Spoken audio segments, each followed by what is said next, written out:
ya está ahora. Ujú. ¿Estás esperando que se conecte? Ujú. Bueno.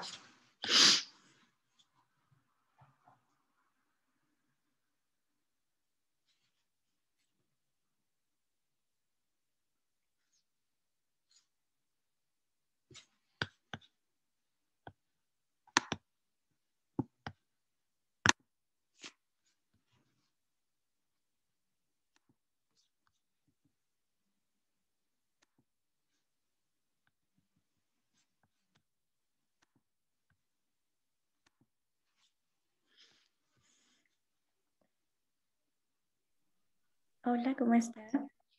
Buenos días, ¿qué tal? ¿Cómo están? ¿Y usted? Bien, gracias, bien, bien. Bueno, ojalá sí podamos hacer una clase normal hoy, ¿eh? Por fin. Sí, sí. Y por cierto, no sé si vieron en el Mattermost que ya pronto los expertos van a hacernos unas carpetas y vamos a poder poner los PDF que genero con la pizarrita y los videos. Ok, muchas gracias. Profe, una pregunta, nosotros vamos a empezar a hacer talleres también, ¿sí? ¿Perdón? ¿Nosotros vamos también a hacer talleres más adelante? ¿O Talleres, ¿qué quieres decir por talleres? Lo como que sí en voy a hacer, tareas semanales? sí, les voy a enviar tareas. A mí me gusta hacer tareas más, ¿cómo decir? Más formadoras, menos académicas, más formadoras y más largas. Son un poco largas, pero no les voy a enviar toda la semana. De hecho, ya con lo que vamos a hacer hoy y mañana, ya les da para abordar la primera tarea. Entonces, efectivamente, apenas tengamos el espacio en el espacio de la conga para nuestro curso, les voy a enviar la primera tarea. No van a ser muchas, pero o sea, a mí me gusta enviar tareas que la piensen un poco, que tomen su tiempo haciéndolas y luego me la envían. Habrá en total 3 o 4 durante el curso. Ya pronto les envío la primera, sí. Ok, gracias. De nada. Bueno, uno de los colegas de ustedes no se puede conectar lamentablemente porque no tiene electricidad hoy, según lo que entendí, pero bueno, vamos a esperar 2 minutitos más quizás.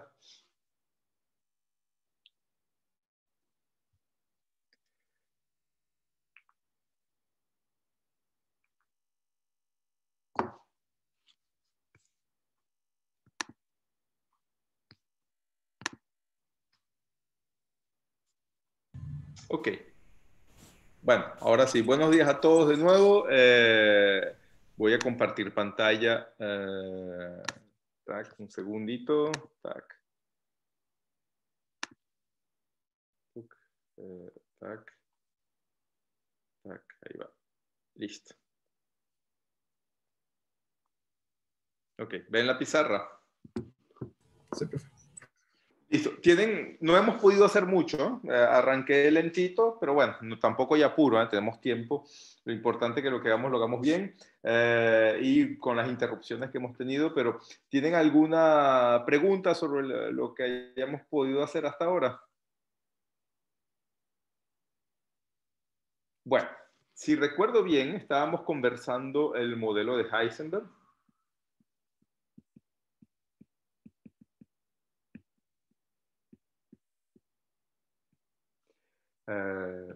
Cuyo hamiltoniano para un campo magnético homogéneo se podía escribir como menos suma sobre pares de sitios, J y J, SI, producto escalar SJ, menos un H dot, suma sobre todos los sitios de SI. Es un H que hace el producto escalar con todos los espines que tenemos acá.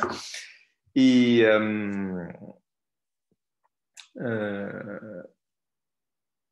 bueno, ¿qué se puede decir de esto? Entonces habíamos dicho que sí. Entonces aquí, para empezar, los H, vamos a tomarlos como vectores unidimensionales de módulo igual a 1. Perdón, los H, los S. O sea, para todo I, S, I, dot si igual 1. Hubiese podido poner s cuadrado, pero luego lo puedo absorber en esta constante j y jk, puedo redefinir la constante. Y son vectores de 3 componentes, si igual six, si y siz. ¿Ok? Y si h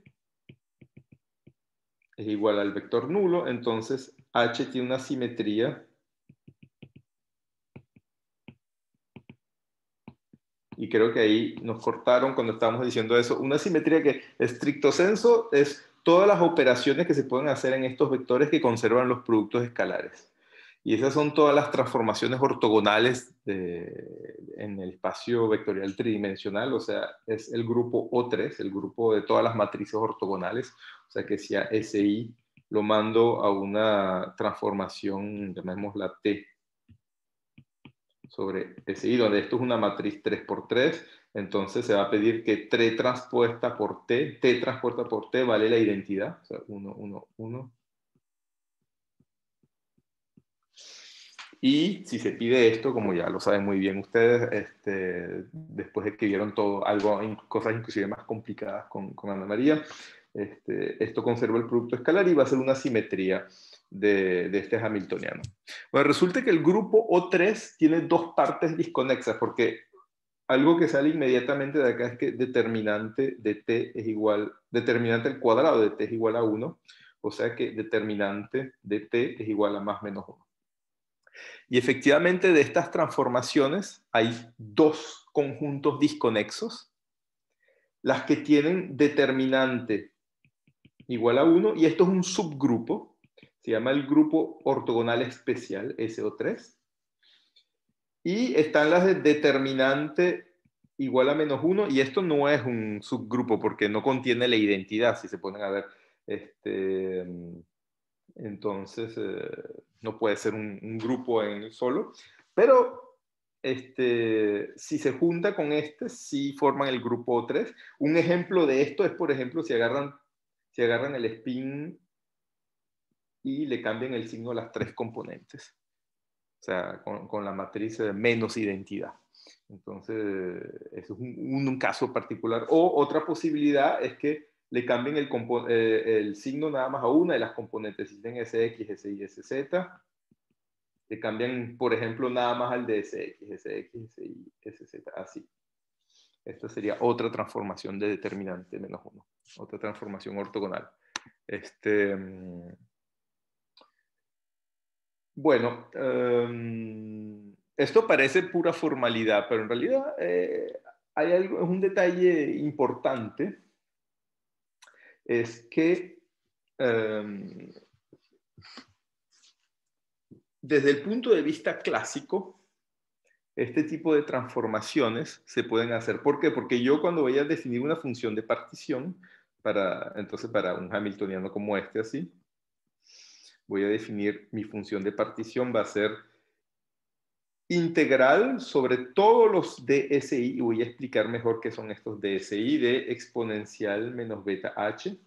Y aquí los DSI, o sea, para cada vectorcito, se puede hacer inclusive un dibujo, para cada vectorcito tridimensional de módulo 1, se puede identificar el vector unitario con lo que se llaman sus coordenadas polares, o sea, con el vector azimutal y orbital, phi y teta, correcto. Y entonces, en realidad, cada una de estas integrales es una integral doble donde estoy integrando en la esfera. Entonces, cada DSI, en realidad, sería, ustedes conocen el elemento de superficie en la esfera, sería seno de teta i, de teta i, de phi i, para teta i yendo de 0 a pi, y phi i yendo de 0 a 2pi, por ejemplo. Y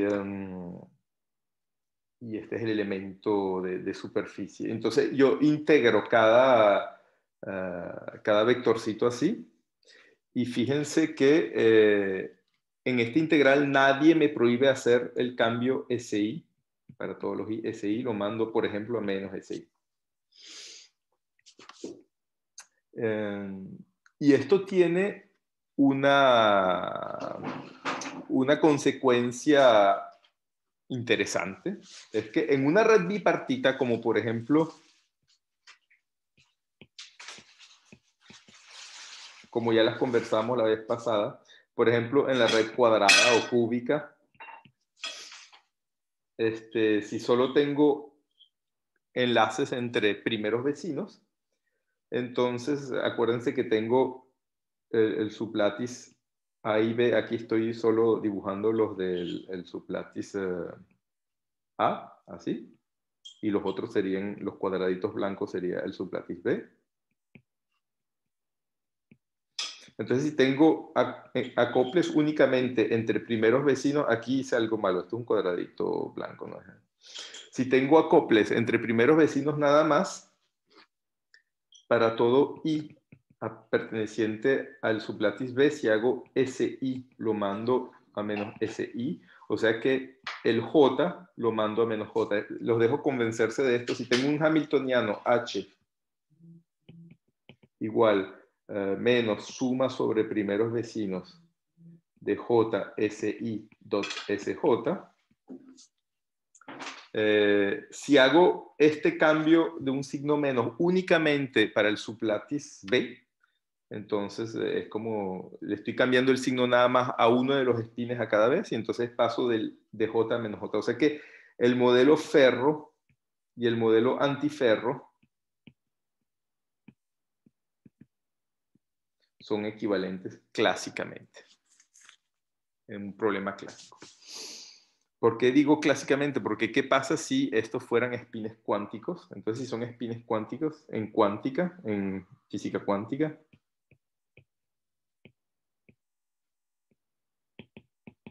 entonces aquí sí vamos a tomar en serio la cosa y vamos a decir que para todo I, ese I al cuadrado sería H barra cuadrado por S más 1 por algún valor entero de S. El problema es que yo esta transformación no tengo derecho a hacerla. Esta transformación no tengo derecho a hacerla en mecánica cuántica porque, fíjense, recuerden que las componentes de un spin satisfacen el álgebra de SU2, que es el álgebra de los operadores de espines, que es IH barra epsilon A, B, C, SC. Y fíjense que esto me prohíbe cambiarle el signo a las tres componentes, porque si le cambio el signo a las tres componentes, este no cambia de signo, pero este sí cambia de signo, entonces estaría rompiendo esa álgebra. Les dejo convencerse que tampoco tendría derecho a cambiar el signo a una sola componente. O sea que esta transformación que está acá, no tengo derecho a hacerla en física cuántica. Y eso tiene como consecuencia que inclusive en una red bipartita, el modelo ferro no es equivalente al modelo antiferro. Clásicamente sí, la física, haciendo ese cambio de variables de cambiarle el signo a un spin entre dos, la función de partición del modelo ferro y el modelo antiferro son equivalentes, pero en física cuántica no es cierto. Y de hecho, si uno estudia, por ejemplo, el estado fundamental y las excitaciones de más baja energía de un modelo ferromagnético y de un modelo antiferromagnético, se sabe, bueno, en el caso unidimensional se sabe resolver exactamente y todo. En el caso bidimensional, el modelo antiferromagnético no se sabe resolver exactamente, pero lo que sí se sabe es que el espectro de baja energía del modelo ferromagnético y antiferromagnético son totalmente diferentes, inclusive en una red bipartita. Así que la función de partición necesariamente va a ser diferente también. Bueno, esa es una pequeña curiosidad. ¿Sí? Sí, sí. O sea, ahí lo que hicimos fue utilizar el hecho de que en el modelo, digamos, clásico tenemos simetría bajo inversión, entonces al hacer inversión es equivalente a trabajar con cualquiera de los dos modelos. Exactamente. Pero digamos sí, que la red es bipartita. Sí, la red es bipartita. ¿Perdón? Pero en el modelo clásico, supuestamente, que en el modelo clásico, digamos que nosotros también podríamos pensar que los momentos angulares de spin también siguen cierta álgebra, que es equivalente, digamos, a la cuántica, en cierto Bueno, sentido. si dices eso, estás haciendo física cuántica y cuando asumes eso ya te prohíbe hacer esa inversión para la mitad de los espines. Pero si tomas esto como vectores y estás integrando sobre todo las configuraciones de vectores como acá, pues tienes derecho a hacer esa transformación y nadie te lo prohíbe y la función de partición será exactamente la misma. Pero si tú dices, Ok. obviamente, si tú dices que, perdón. No, gracias, sí, ok. Sí, Bueno, entonces sí, sin considerar álgebra. Sí. exacto. Entonces, es una diferencia importante entre el modelo clásico y cuántico, aunque aquí lo que vamos a hacer es básicamente todo clásico. Y espero que al final del curso entiendan por qué, para estudiar lo que vamos a estudiar, lo vamos a conversar de todas maneras, no se preocupen. Pero que solo basta con tomar los modelos clásicos. Porque, bueno, la historia es la siguiente, ¿no? Bueno, si yo defino ahorita la magnetización,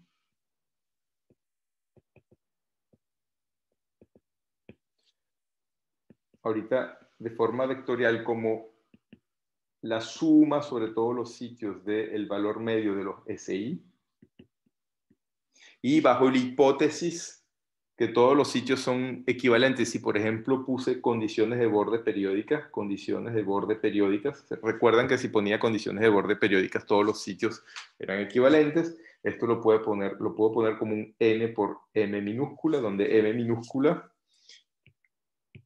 sería el valor medio de cualquier spin que tome, porque son todos equivalentes. Y luego se puede calcular la susceptibilidad. No, sinceramente no recuerdo cómo se escribe susceptibilidad en castellano, me disculpan. Susceptibilidad.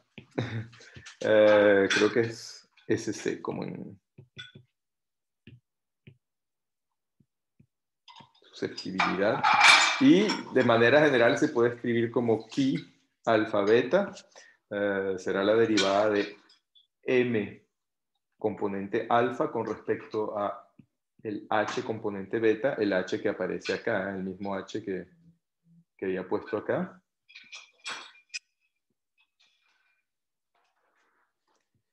Y esto es, en el modelo que puse acá, en general va a ser isotrópico y diagonal, o sea que va a ser algo estilo delta alfa beta, la delta de Kronecker de mx a dhx, por ejemplo, ¿no?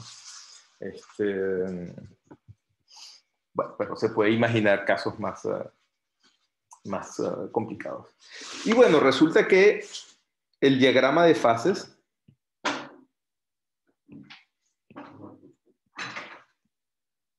para D superior o igual a 3 para sistemas que son por lo menos tridimensionales y ferromagnéticos es el siguiente. De nuevo, en función de la temperatura, aquí ponemos el módulo del valor medio de M, algo así, y va a ser algo así. Muy parecido a lo que ocurre con el modelo de Ising. Lo único es que para D igual a 1 y D igual a 2, para sistemas unidimensionales y bidimensionales, no habrá transición de fase. Y vamos a entender acá por qué no hay transiciones de fase en 1 y 2 dimensiones y que la transición de fase aparece solo para D igual a 3. Se me olvidó decir, ¿no?, que para el caso ferro, déjenme volver a escribir H igual menos J, por ejemplo, suma, pongamos que la suma sobre el primero veces no es necesario, pero si tenemos esto, la configuración de más baja energía se minimiza la energía poniendo todos los espines paralelos.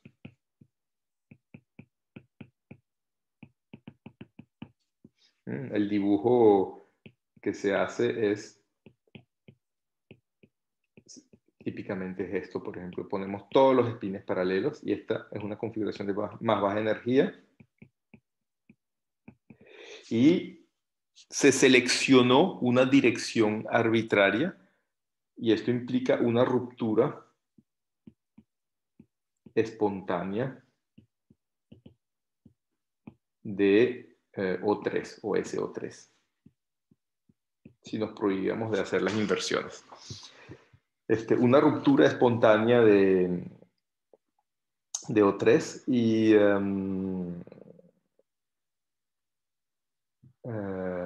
luego la otra cosa que se pueden dar cuenta, de la misma manera que para el modelo de Ising había solo dos configuraciones de baja energía, todos positivos o todos negativos, aquí hay en principio una infinidad de estados de más baja energía. Si le hago una rotación a todos los espines, que es la misma rotación a todos los espines, obviamente eso sigue siendo. O sea, si paso de acá a algo así, por ejemplo, algo así, donde de nuevo todos están apuntando en la misma dirección, etcétera.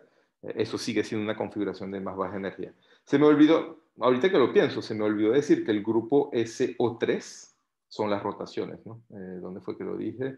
Acá. SO3 es el grupo de rotaciones en el espacio tridimensional, en el espacio de las tres componentes de estos vectores. Bueno, me imagino que ya lo sabían muy bien.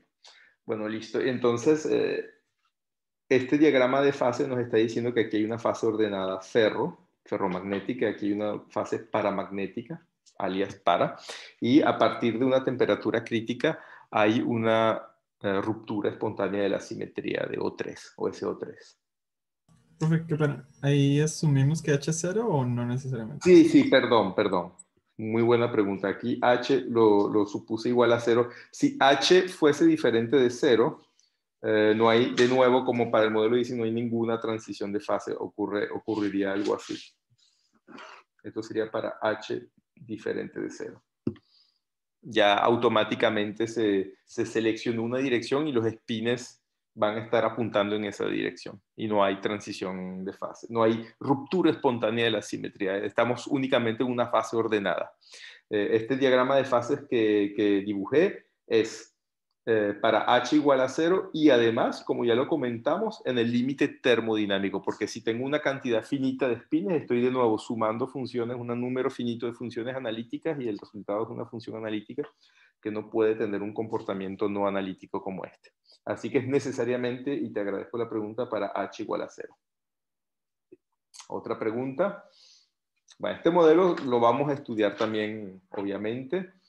Y un último modelo que les quería presentar es el siguiente. Bueno, el modelo de Heisenberg ya tiene una connotación más magnética inclusive que la del modelo de Ising. Y hay uno que tiene una connotación magnética, pero van a ver que no necesariamente se realiza con modelos magnéticos, es el modelo XY. XY, así. Que básicamente se toman espines en sitios Y, que en vez de tener 3 componentes, tienen 2 componentes, o sea, sería algo como SXY, SIY. Y entonces es obvio el origen del nombre del modelo XY, ¿correcto? Y el hamiltoniano sería menos suma sobre parejas IJ de JIJ, y aquí SI dot SJ, pero ahora un producto escalar, para vectores bidimensionales, ¿no? Podemos poner, obviamente, un campo magnético también que tiene 2 componentes, si uno quiere. Y si, de nuevo, si H igual a 0, hay una simetría que es, ahorita, es el grupo ortogonal o sea, de 2 componentes, ¿no? Porque son vectores de 2 componentes. Y que sigue teniendo un subgrupo que es SO2, ¿correcto? Aunque ya inclusive en cuántica no es tan importante, o sea, uno puede seguir quedándose con el grupo O2 porque en realidad una transformación en el que uno le cambia el signo a una de las componentes, por ejemplo, a la SX, por ejemplo, nada más, eso se puede ver como una rotación alrededor del eje Y. Y en ese caso, ustedes saben que las rotaciones, claro, uno le estaría cambiando también el signo de la componente Z, lo único que la componente Z no aparece acá, pero o sea, esa sería una transformación lícita en física cuántica. Entonces, el argumento que dije hace rato no sería válido aquí en el caso del modelo XY. Bueno, pero en general a uno le gusta quedarse con la componente conexa, ¿no? Que es el grupo SO2. Y este modelo es equivalente a un modelo que tiene una simetría. Como ustedes saben, quizás el grupo SO2 es isomorfo al grupo U1 de transformaciones unitarias. Eso lo vamos a ver. Y en realidad, fíjense que con estas dos componentes de spin, déjenme llamar ahora porque voy a usar I como la letra I como raíz cuadrada de -1, como el número complejo. Déjenme usar entonces acá para el sitio L, SL. Y fíjense que a partir de las componentes SX y SY puedo formar un parámetro de orden complejo, si L es igual a SXL más I por SIL, donde este I ahora sí es el raíz cuadrada de -1. Y si se fijan, si yo tenía SX y SI y lo transformaba con una rotación, un elemento de SO2, una rotación en 2D, como saben, se puede poner como coseno de teta, seno de teta, menos seno de tita y coseno de tita sobre SX y SI. Y esto para el psi es equivalente a hacer la transformación E a la I teta por psi. Y esto es un elemento es un número complejo de módulo 1, es una fase, y entonces es un elemento del grupo unitario de una componente. O sea, estoy haciendo una transformación unitaria. Esto me preserva el módulo de psi, el módulo al cuadrado del módulo de psi. Y de nuevo, la configuración de más baja energía en el estado de más baja energía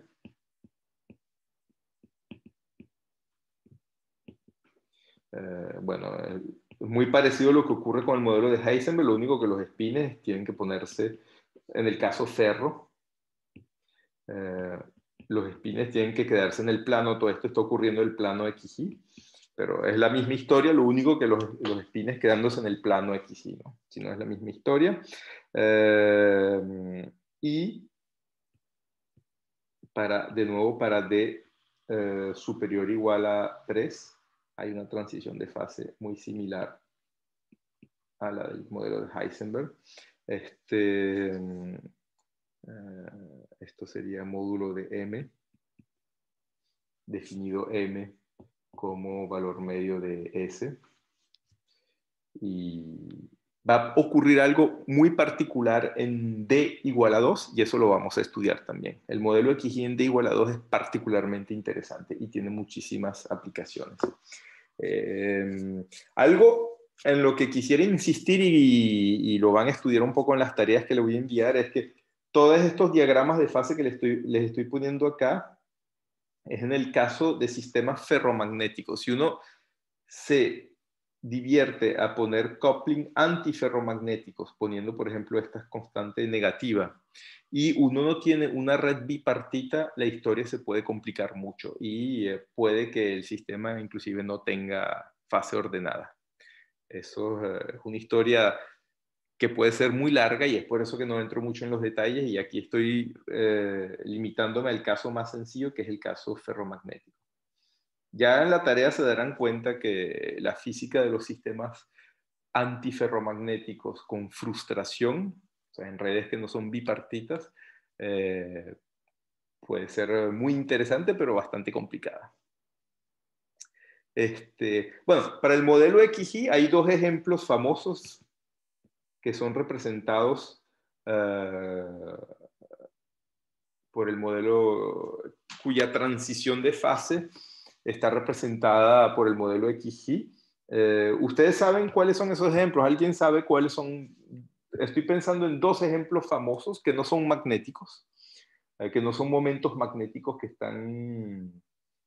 ojo, o sea, el modelo XY se realiza en estados magnéticos y, por ejemplo, si tuviese un hamiltoniano H igual sumas, o sea, menos suma J y J sobre, por ejemplo, bueno, y J, y, por ejemplo, aquí se tuviese algo como delta SZ y SZJ más SXY, SXJ más SII y SIJ. Y por razones de lo que se llama un campo cristalino, hay una anisotropía que hace que delta es mucho más pequeño que 1.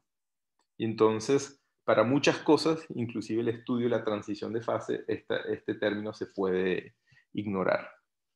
Eso más adelante les va a quedar claro por qué se puede ignorar para estudiar la transición de fase. Entonces, ocurriendo esto, el modelo XY se materializa en sistemas magnéticos. Pero hay dos ejemplos, hay otros dos ejemplos famosos cuya transición de fase está representada por el modelo XY. ¿Alguna sugerencia? Bueno, son ejemplos de física cuántica de la materia condensada. Entonces, bueno, aquí hay uno puramente magnético. Hay otro, no sé si se saben, es la superconductividad.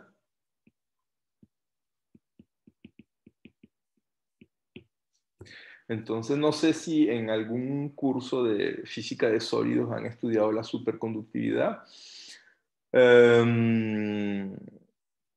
No vamos a hacer un curso de superconductividad acá porque no viene el punto, pero bueno, por cultura general, resulta que sí, si toman un metal, qué sé yo, el aluminio, por ejemplo, que tiene una temperatura crítica superconductora del orden de algunos Kelvin, 2 o 3 Kelvin, si mi memoria es buena. Los hay mejores, por supuesto, ¿no? Pero estoy tomando un metal sencillo. Y uno lo enfría, el sistema pasa de ser un metal normal a un superconductor, con todos los efectos que vamos a estudiar acá algunos, el efecto Meissner, conductividad sin resistencia, entonces el apantallamiento magnético, que es el efecto Meissner, etcétera, etcétera. Y resulta que esa transición de fase es equivalente a la transición de fase del modelo XY. No sé si lo sabían esto. Entonces, para la cultura general, básicamente, bueno, uno estudia la superconductividad escribiendo un hamiltoniano de segunda cuantificación, como les enseñó Ana María en el caso relativista. Lo único que aquí sería un hamiltoniano no relativista, pero no importa, ya como ustedes conocieron el formalismo de creadores de operadores de creación y aniquilación de partículas. Nada más, no vamos a hacer ningún cálculo con esto, pero nada más para que lo sepan. Entonces, típicamente el hamiltoniano famosísimo para describir el primer tipo de superconductividad que se conoce, que es la más sencilla, no es la superconductividad de altas temperaturas que se descubrió en los años 80, pero la que descubrió Ohms en 1911. Los físicos que entendieron el mecanismo por primera vez y ganaron el premio Nobel por eso fue en 1957. Fueron Bardeen, Cooper y Schrieffer, y se conoce esto como la teoría BCS, y un hamiltoniano simplificado, y la historia es un poco larga de por qué, bueno, se las puedo decir rápidamente, un hamiltoniano simplificado para describir la superconductividad. Entonces, bueno, uno pone electrones libres y escrito en el espacio de los impulsiones, como lo hicieron con Ana María. Esto sería suma sobre todas las impulsiones. Esta suma puede ser una suma continua, y suma sobre los espines, porque uno está trabajando con los electrones, y los electrones son partículas de espín 1 medio. Y aquí habría una ley de dispersión, epsilon de K, energía en función de K, y aquí sería algo como operador C sigma K, C sigma K.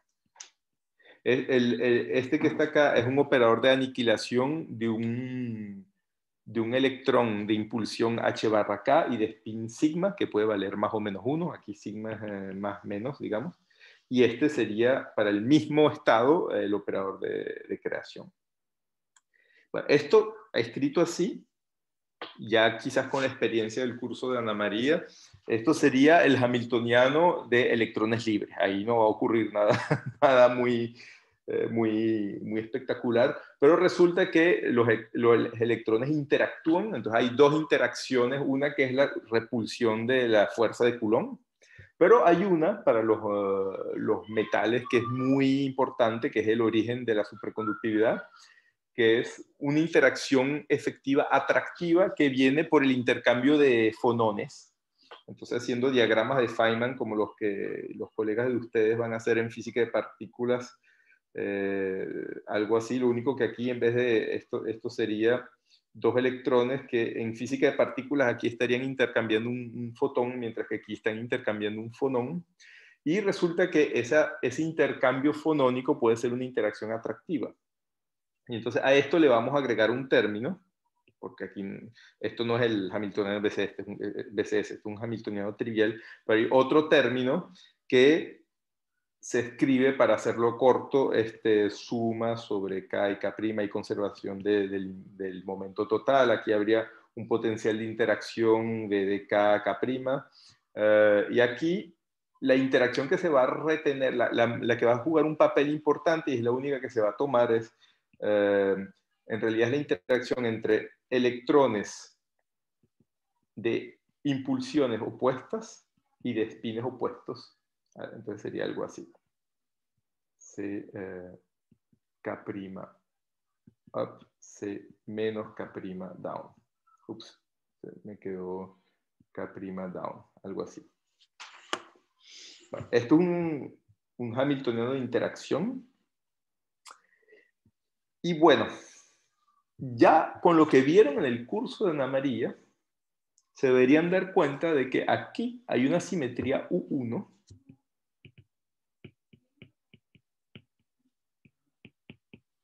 que es que a todos los operadores de aniquilación de los electrones, cual que sea sigma y K, estos aniquiladores los cambio por E a la I teta por C sigma K. Y a los creadores, por supuesto, que son los hermíticos conjugados, les tengo que cambiar con la fase opuesta, ¿no? Y ustedes vieron con Ana María, porque yo hasta vi eso, que esta simetría representaba la conservación de la carga.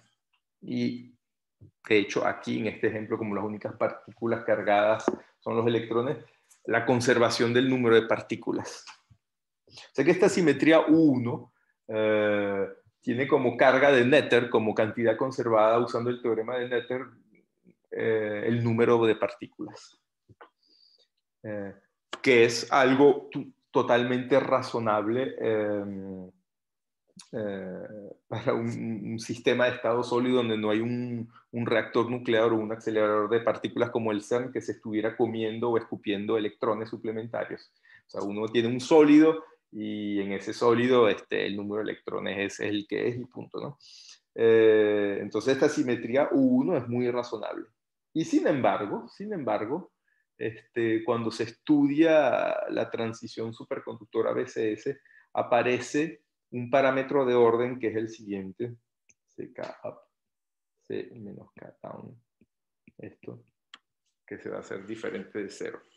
Y obviamente esto no es invariante bajo toda esta transformación, porque fíjense que cada uno de estos se toma una fase E a la I teta, o sea que yo al decir esto implica una ruptura espontánea de U1.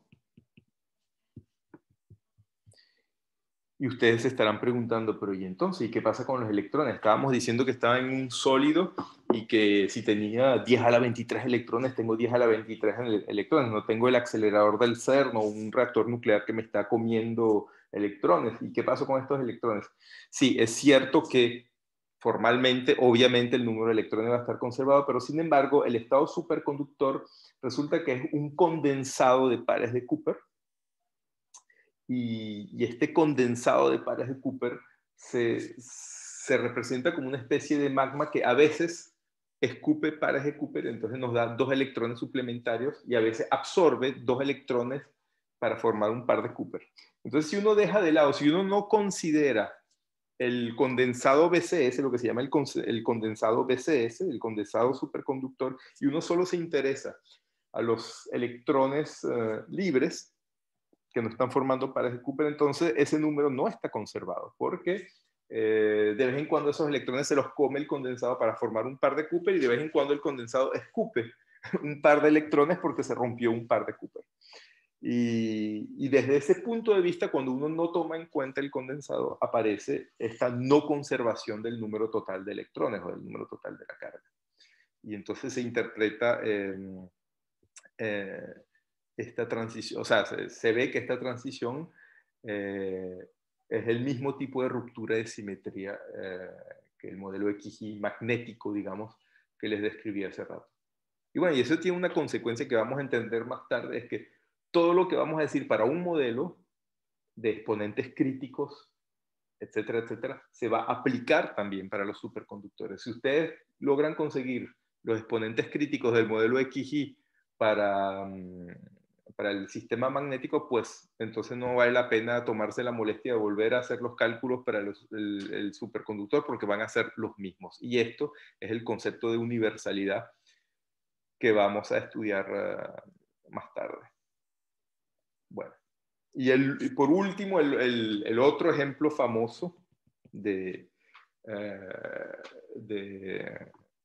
transición de fase con el modelo XY es la superfluidez.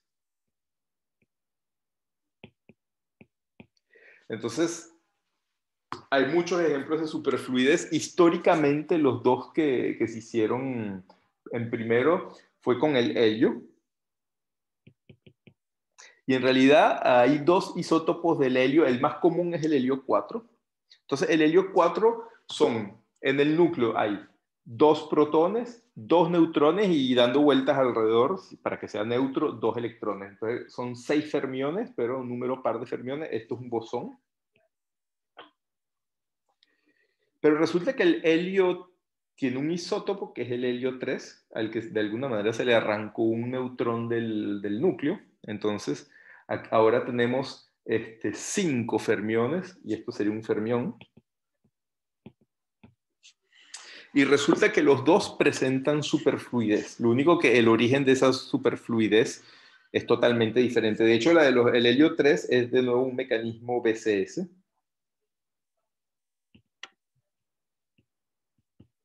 O sea, va a ser un hamiltoniano un poco parecido a este, pero hay diferencias. Por ejemplo, para la superconductividad BCS, los pares de Cooper van a formar, si se ve eso como un estado ligado, van a estar en la orbital S, o sea, de momento cinético más pequeño. Mientras que los fermiones, los dos átomos de helio 3 que formarían un par de Cooper, van a formar una orbital L. O sea, de momento cinético orbital 1, L igual a 1. Pero bueno, es un mecanismo BCS, o sea, la cuenta es más o menos similar que ¿Sí? ¿Me puede repetir por favor el comentario? Dijimos forman orbitales tipo S y luego el otro, ¿cuáles? ¿Forman orbitales tipo L? Sí, aquí orbitales L, o sea, de momento cinético L igual a 1, mientras que acá, para la superconductividad, son orbitales S. O, ojo, para las altas temperaturas, ahorita hay orbitales D también. Pero bueno, históricamente el más famoso son los orbitales S. Pero estos son detalles de cultura general, no van a influir para nada en nuestro curso, es solo cultura general. Bueno, pero esto es para el helio 3, que es fermiónico. El helio 4, que es un bosón, la historia es totalmente diferente. Y aquí esto se trata de una condensación de Bose-Einstein.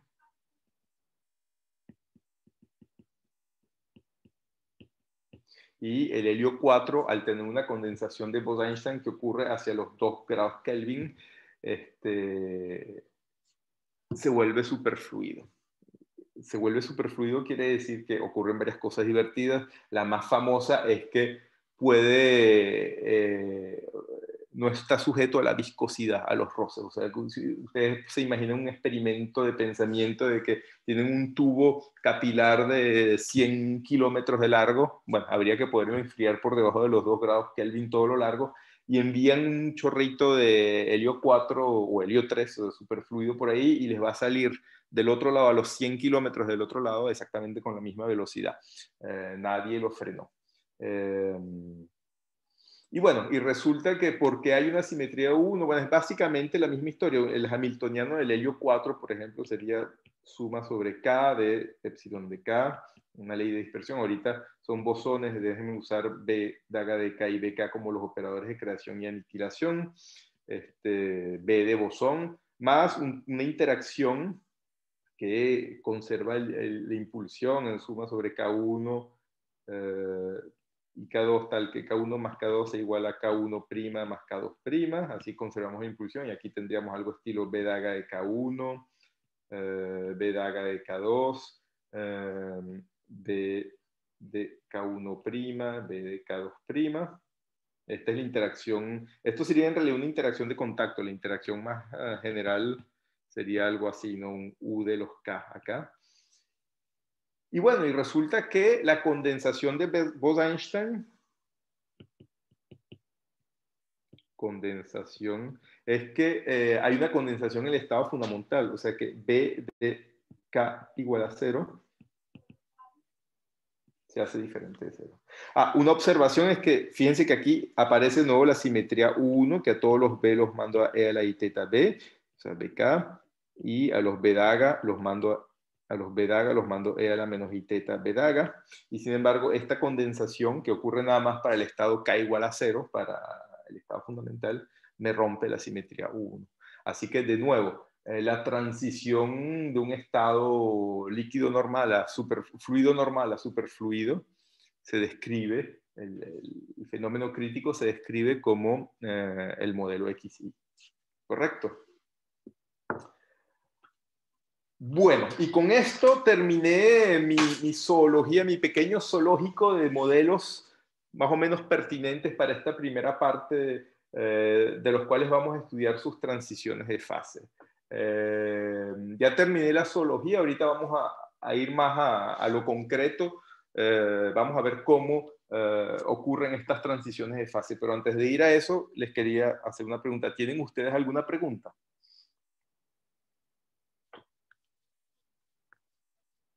Yo preguntaré si en este caso del superfluido también el número de partículas, Sí, o sea, se exactamente. rompe Sí, la... sí. No lo dije, pero efectivamente, buena pregunta. Esta simetría 1 es de nuevo está de nuevo relacionada con la conservación del número de partículas, y esta ruptura es más o menos la misma historia que para el superconductor BCS. O sea, hay un condensado de Bose-Einstein que él está escupiendo y absorbiendo bosones suplementarios. Esta vez no los agarra por parejas, sino los agarra de uno en uno. Y entonces, dejando de lado el condensado, los electrones que quedan, los bosones que quedan afuera, pues ese número de bosones no está conservado, porque tenemos un ogro gigantesco macroscópico que está en permanencia comiendo y escupiendo partículas. Y esa es la no conservación del número de partículas, y es la ruptura de la simetría 1. Exactamente.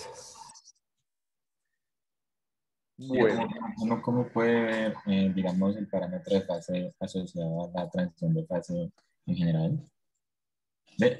Sí. bueno, ajá. Fíjense, esta pregunta, yo creo que esta pregunta me permite de alguna manera resumir. Buenas tardes, profesor. Buenas, ¿qué tal?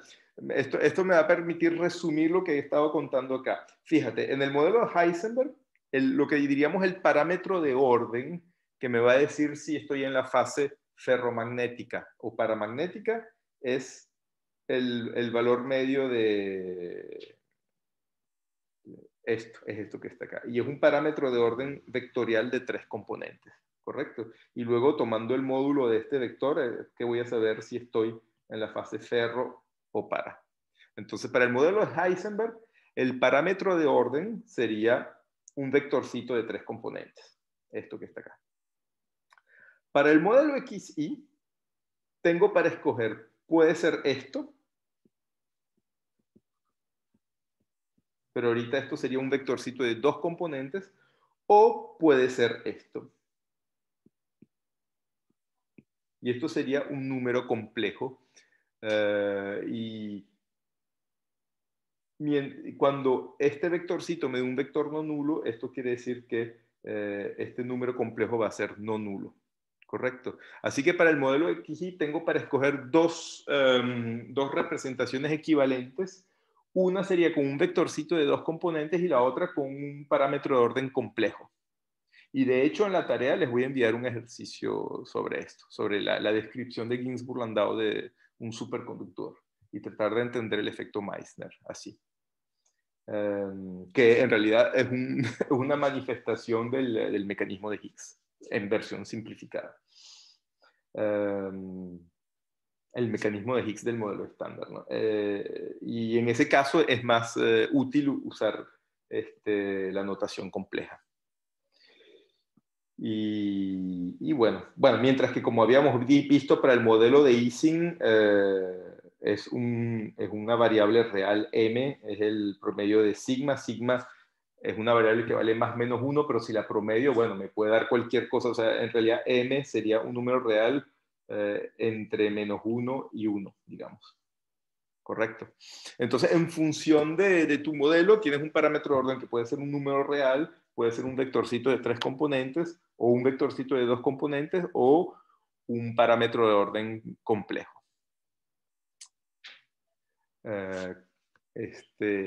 ¿Respondí a tu pregunta? Ok, sí. Pero digamos que en el caso que tuviéramos un sistema que en principio quisiéramos hacer las funciones de fase y no sepamos muy bien qué caracteriza, no hay una manera como sistemática de escoger el parámetro. Estamos mal. O sea, justamente el parámetro de orden es lo que nos va a caracterizar el estado, la fase en la que está el sistema. Recuerda lo que dijimos la primera clase al comiencito, que para, por ejemplo, estudiar la transición fluido-cristal, ¿cómo distinguimos un fluido de un cristal? Primero habíamos dicho que finalmente no había ninguna distinción cualitativa. Cuantitativa sí, había un salto en la densidad de partículas, pero cualitativa no había ninguna distinción entre un líquido y un gas. Entonces por eso hablábamos de fluido. Pero sí había una distinción cualitativa entre un cristal y un fluido. Y eso era que si tú mirabas la densidad, en un caso la densidad, en el caso fluido, la densidad era homogénea, mientras que en el otro había piquitos que rompían la simetría de traslación. O sea que tú tienes que tener un parámetro de orden que se transforma bajo la simetría que tú tienes de tus hamiltonianos. Por ejemplo, para el modelo de Heisenberg, tienes un vector y cuando haces una rotación, no sé dónde fue que lo conté, por acá, digamos esto por acá, fíjate que cuando tú haces esta transformación, tu parámetro de orden se transforma. Y entonces al tener una magnetización no nula, rompiste esa simetría. Lo mismo con el modelo XY, que sea en notación compleja o vectorial. Si tienes un sistema que, por ejemplo, estudiando las cantidades termodinámicas, ves que hay algún salto en el calor específico, algo así, tú dices, debe haber una transición de fase. Pero si son realmente dos estados diferentes, tienes que lograr conseguir el parámetro de orden que te los distinga.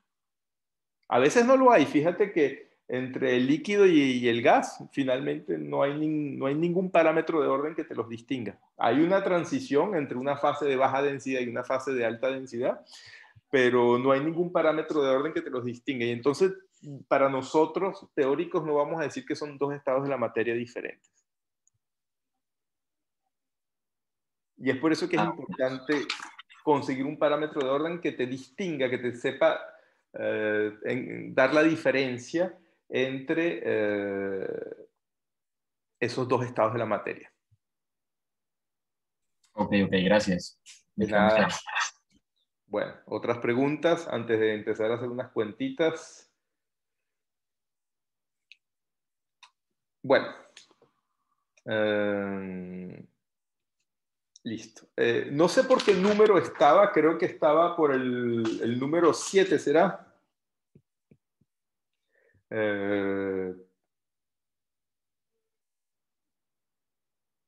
Bueno, disculpe. Sí, no, perdón, modelo XY, a ver, perdón. Creo que sí sería el 7 porque repetimos Sí, dos porque veces. el modelo Heisenberg era el 5, ¿no? Sí. Sí, es que me salté, o sea, al contrario, me retrocedí un número, esto sería el 6, entonces sería el 7, sí. Entonces, solución del modelo de Ising.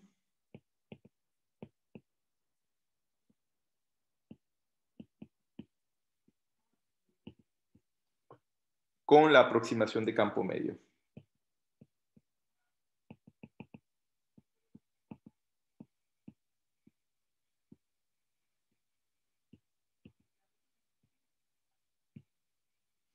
Y esto fue hecho básicamente por Bragg y Williams.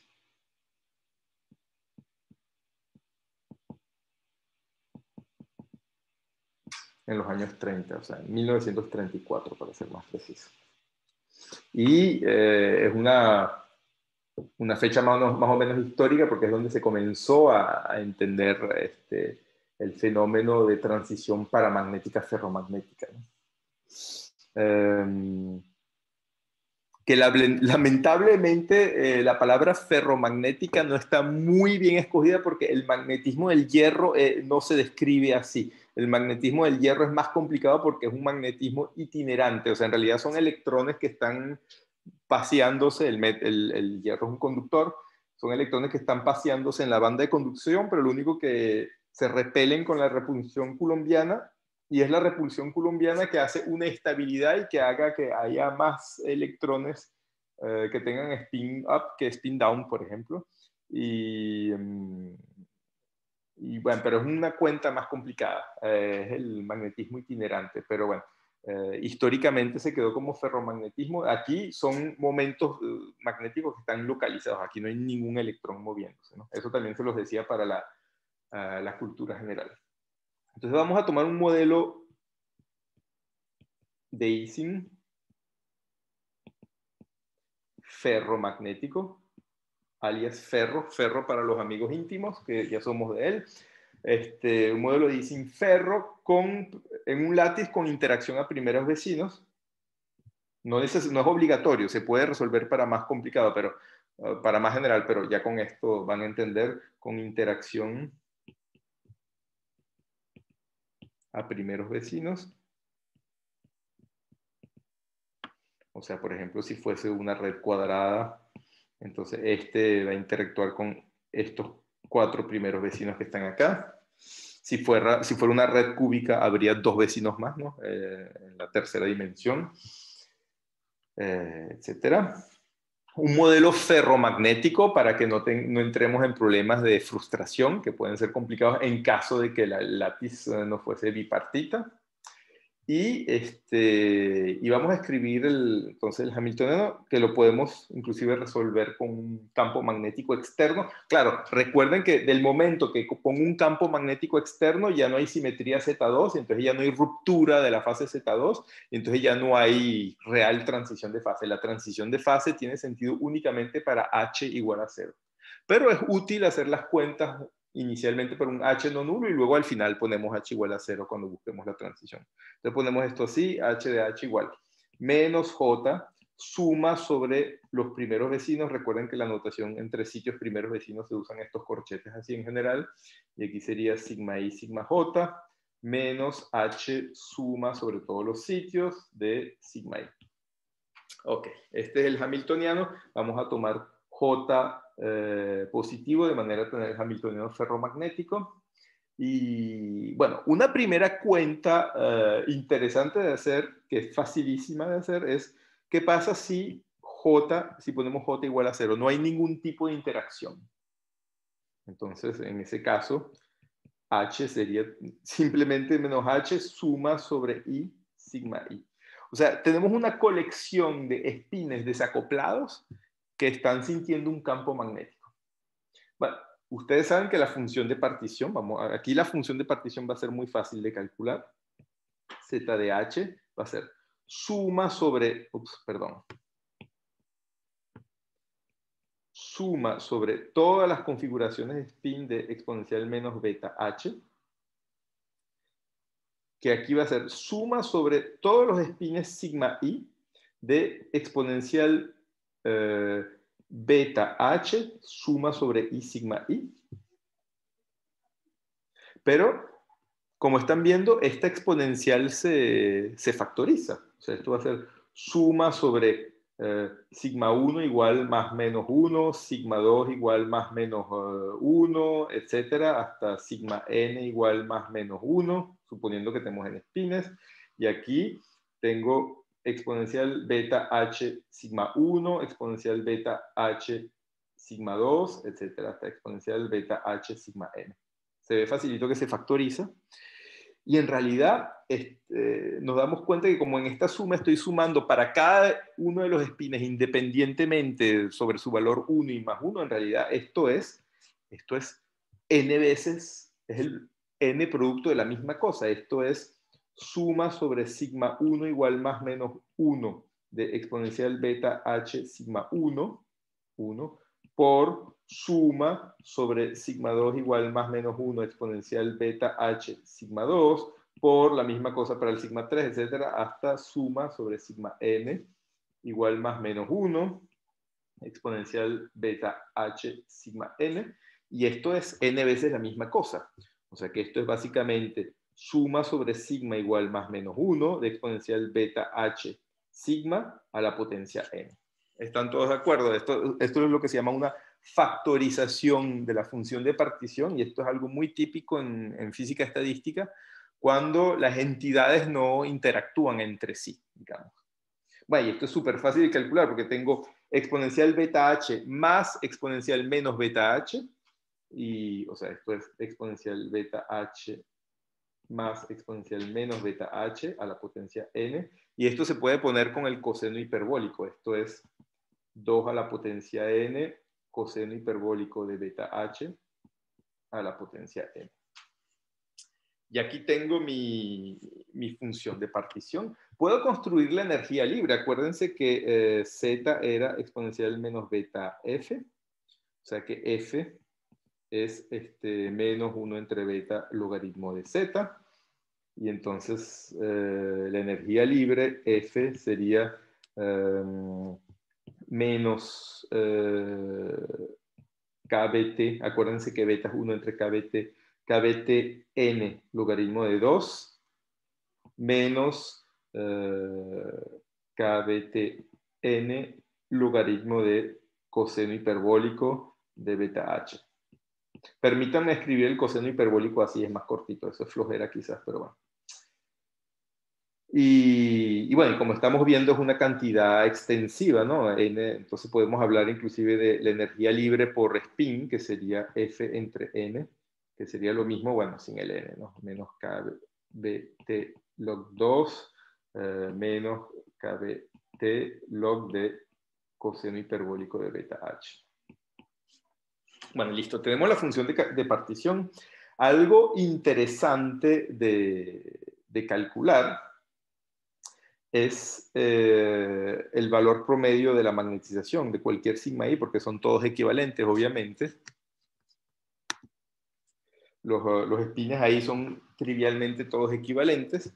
Y el valor medio de sigma i sería 1 entre z, suma sobre todas las configuraciones de los sigma. Y aquí sería sigma i exponencial menos beta h.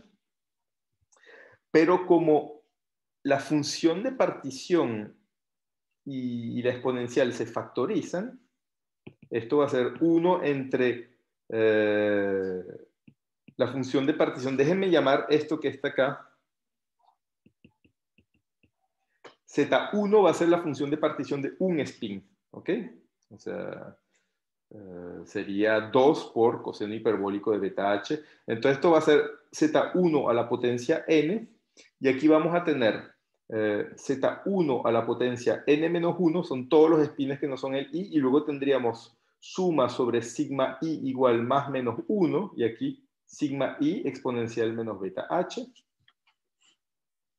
Bueno, como ven aquí va a haber una simplificación y me va a quedar 1 sobre z1 por suma sobre sigma i igual más menos 1 de exponencial menos beta h sigma i. Y esto es muy fácil porque es la misma cuenta que hicimos hace rato, pero lo único, o sea, déjenme ponerlo más detalle. Esto sería básicamente exponencial menos beta h, perdón, aquí, perdón, esto aquí sería exponencial beta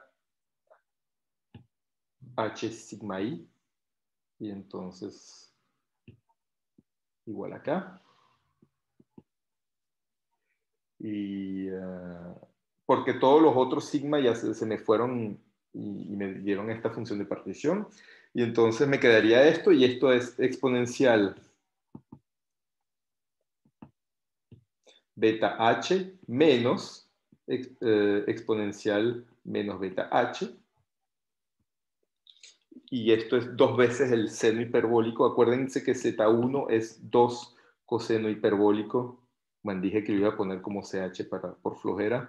2 CH de beta H. Y fíjense que esto que está acá va a ser 2 SH de beta H.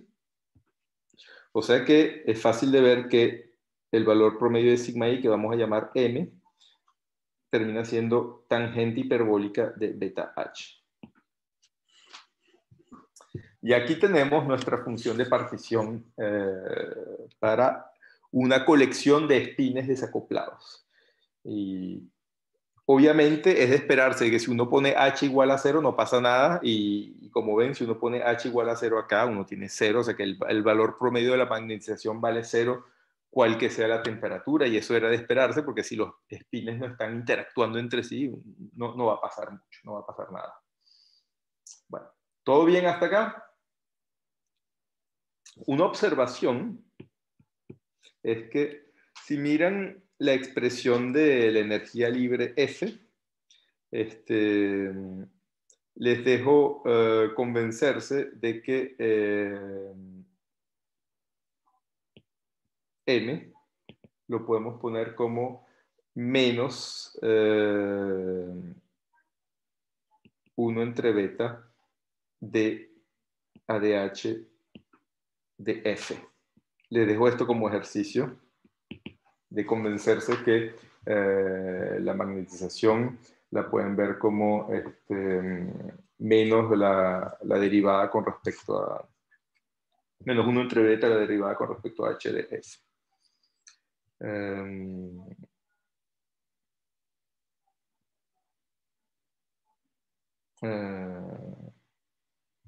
Perdón. Menos beta. Así. Así que, sabiendo esto, pero esto se podía ver desde acá.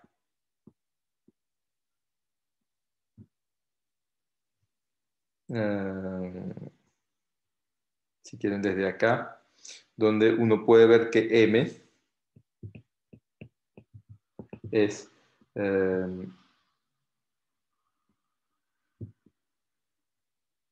menos 1 entre beta, la derivada con respecto a h de z1. Y bueno, y a partir de esto es fácil obtener uno o el otro.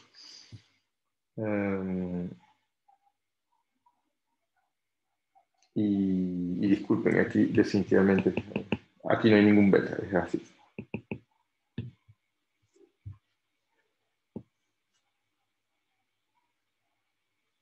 Y aquí no hay, por fin, ya, así, listo. Disculpen. Ok, con esto obtienen la magnetización, muy bien. Y bueno, y listo, ya resolvimos este primer problema, que es facilísimo, que es este que está acá.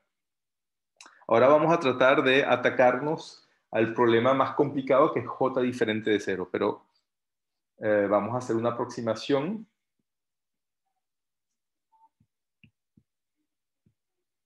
J diferente de 0. Y la aproximación que vamos a hacer es la siguiente. Vamos a despreciar o no tomar en cuenta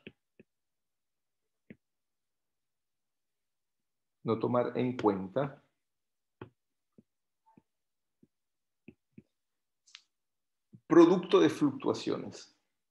Productos de fluctuaciones.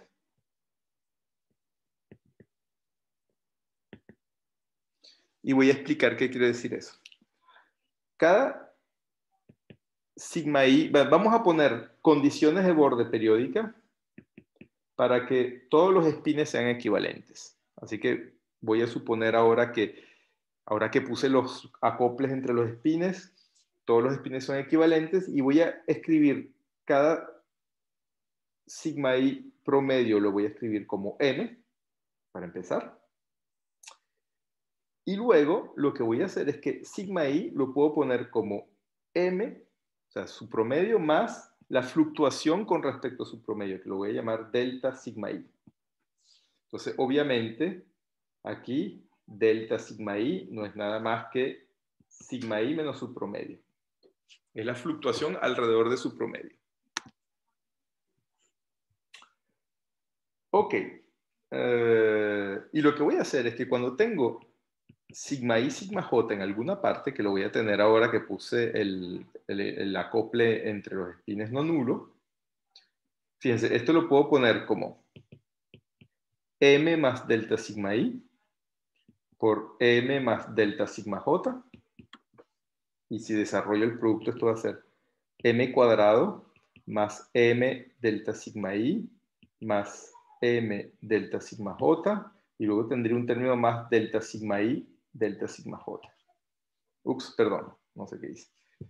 Y aquí la aproximación que voy a hacer es que no voy a tomar en cuenta esto, suponiendo que estas fluctuaciones son muy pequeñas con respecto al promedio, lo que no es cierto en la fase paramagnética, ya que m vale 0. Pero no voy a tomar en cuenta esto. Entonces me voy a quedar con esto. Y fíjense si ahorita vuelvo a poner delta sigma i igual sigma i menos m y delta sigma j igual sigma j menos m, me queda que sigma i sigma j es aproximado porque no estoy tomando más en cuenta esto. Entonces tengo un m cuadrado más m por sigma i menos m más m por sigma j menos m. Y esto resulta que me da más algo que ya no tomo en cuenta, y esto me da m sigma i más sigma j menos m cuadrado. Y esta es la aproximación que voy a hacer en el hamiltoniano. Entonces, tomemos nuestro hamiltoniano, h igual menos suma sobre primeros vecinos teníamos j sigma i sigma j menos h suma sobre i sigma i. Bueno, no lo voy a tocar.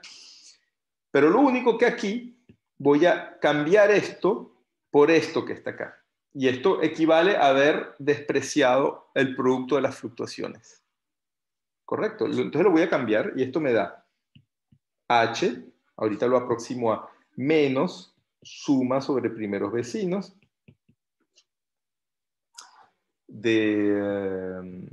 entonces tenemos m por sigma i más sigma j menos m cuadrado, todo esto en esta suma, luego menos h suma sobre i sigma i. Ok. Me interrumpen si hay algo que no. Sí, dígame. El J. Y el J se me olvidó, muchas gracias, aquí está. Se me había olvidado el J. Gracias. Listo. Entonces, una primera observación es que, fíjense que ahorita tengo la suma de sigma i, sigma j y suma sobre todo en los enlaces. Todos los sitios son equivalentes. Entonces se dan cuenta que como estoy sumando sobre todos los pares de sitios y que todos los sitios son equivalentes, en vez de poner sigma i más sigma j, es exactamente equivalente a poner 2 veces sigma i. O sea, esto es igual a menos suma sobre todos los primeros vecinos, de J, aquí voy a tener 2m sigma i menos m cuadrado. Porque puedo separar la suma en i y la suma en j, pero es exactamente la misma suma, ¿correcto? Porque todos los sitios son equivalentes. Menos h suma sobre i sigma i. Me paran si hay algo que no está claro. Y luego lo último es este conteo que está acá.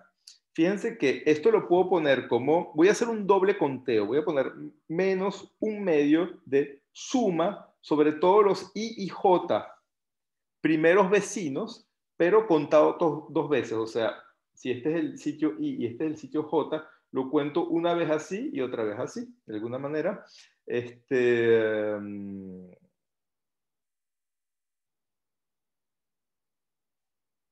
De hecho, debía haberlo hecho al revés, pero imagínense que todavía acá... Déjenme borrar esto.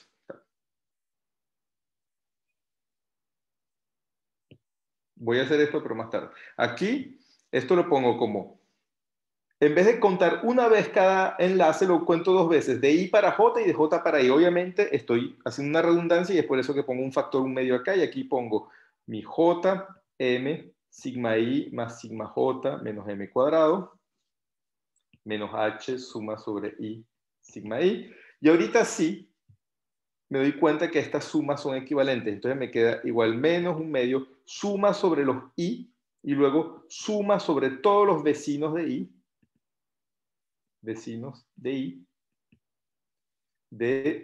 y aquí tengo j por 2 por m por sigma i, menos j por m cuadrado, y luego menos h suma sobre i sigma i. Bueno, resulta que la suma sobre los vecinos de i se va a llamar la coordinación del látiz.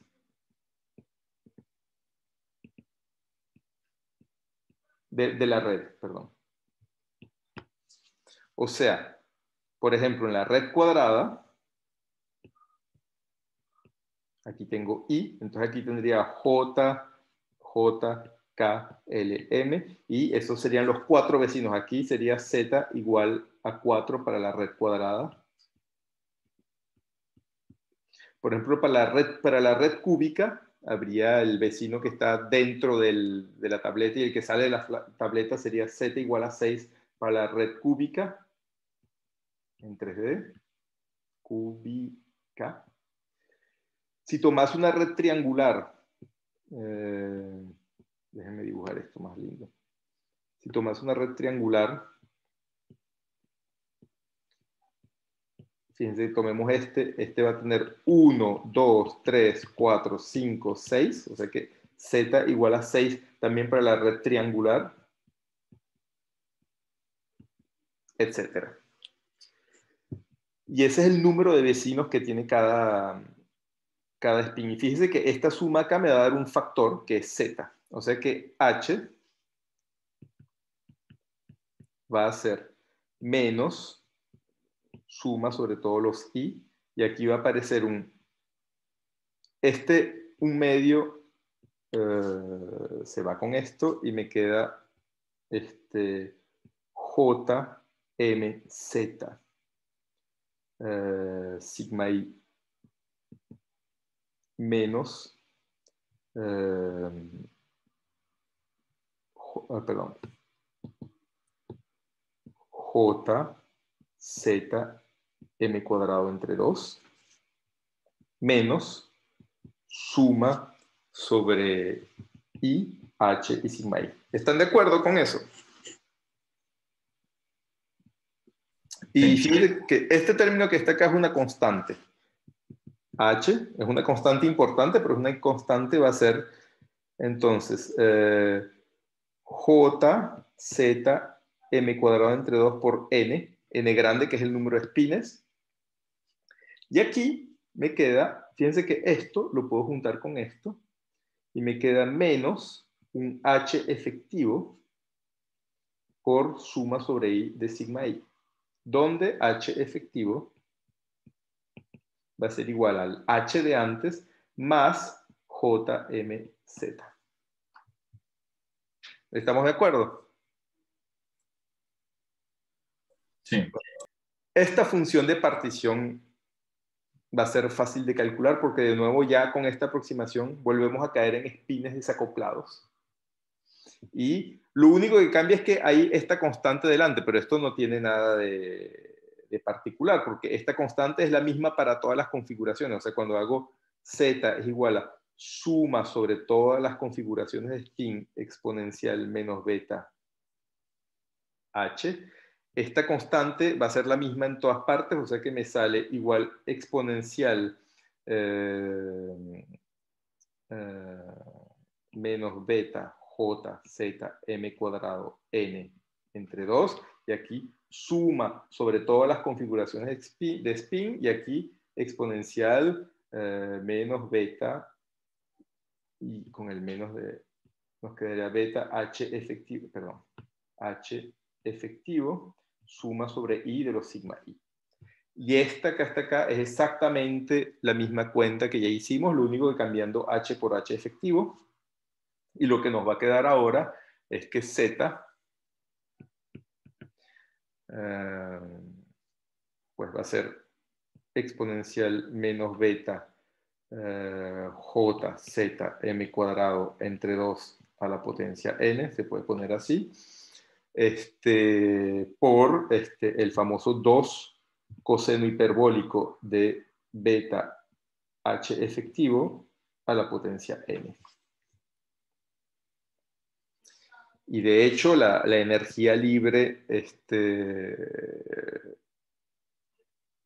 tal que z es exponencial menos beta f, la energía libre ahorita va a ser muy similar a la de antes, lo único que con esta corrección, entonces sería n j z m cuadrado entre 2, el beta se fue, por supuesto, y aquí de nuevo el menos kbt logaritmo de 2 coseno hiperbólico de beta h efectivo y por n. Y la energía libre por spin sería de nuevo el F, la energía intensiva, digamos, sería el F entre n. Bueno, bien. Lo único que recuerden que nosotros habíamos calculado también la magnetización, M, que es igual al valor medio de sigma, y lo habíamos calculado antes para el H, pero ahorita es para el H efectivo, y esto nos da tangente hiperbólica de beta por H efectivo. ¿Correcto? No vuelvo a hacer la cuenta, porque ya la hice. Lo único es cambiando H por H efectivo. Si pongo ahora lo que es H efectivo, me queda de que M es igual a tangente hiperbólica de beta por J, Z, M más H, así. Correcto, porque esto era mi H efectivo. Y fíjense que aquí tengo una ecuación de autoconsistencia.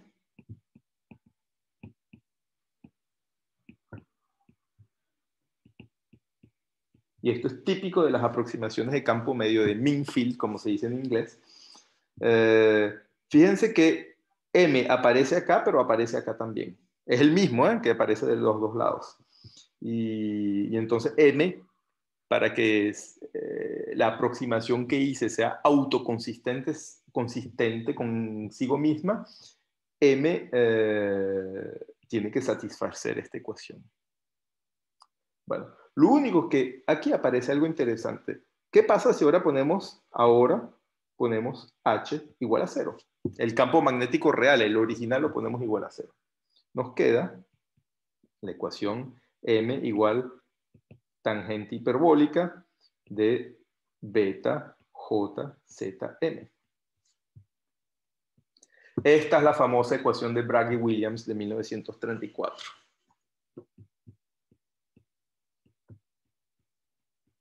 La famosa ecuación de Bragg-Williams de 1934, que nos permite anticipar de que va a haber una transición de fase.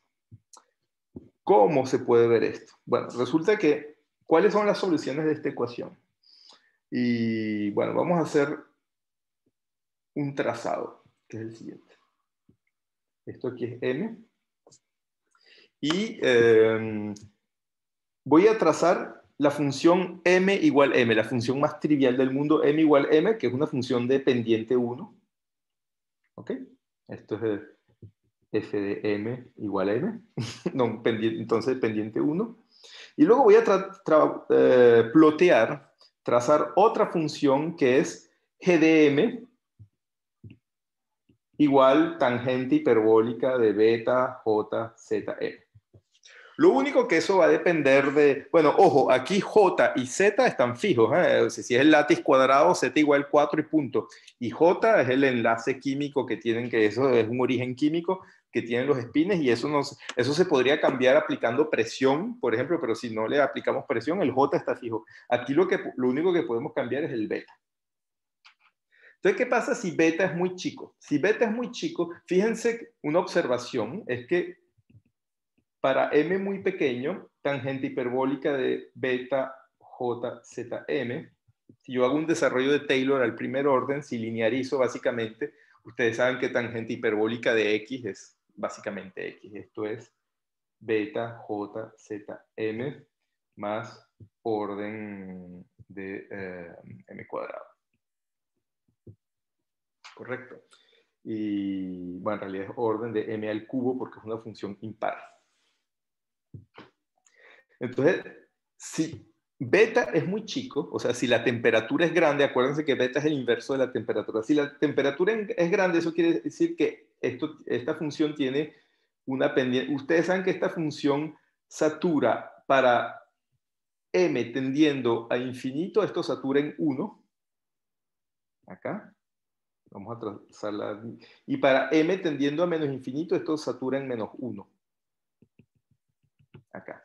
O sea que esto viene así, para m muy grande, y para m muy negativo, esto viene así. La pregunta es cómo va a seguir después. Y esto depende del valor de beta. Si beta es muy chiquito, o sea que la pendiente es muy pequeña, o sea que cuando, en el régimen lineal, que es cuando m es chico, esto va a ser algo así, con una pendiente muy pequeña. Bueno, y luego tengo que ver el cruce de estas dos curvas, que las debí haber dibujado de colores diferentes. La curva m, f de m igual m, que es lo que está acá, y la curva azul, que es la tangente g de m igual a la tangente hiperbólica de lo que dijimos, que es esta que está acá. Va a estar muy mal trazada, pero bueno. Y la solución de esta ecuación es cuando se cruzan, y hay una sola solución. Entonces, si beta pequeño, o sea, t grande, la única solución, hay una sola,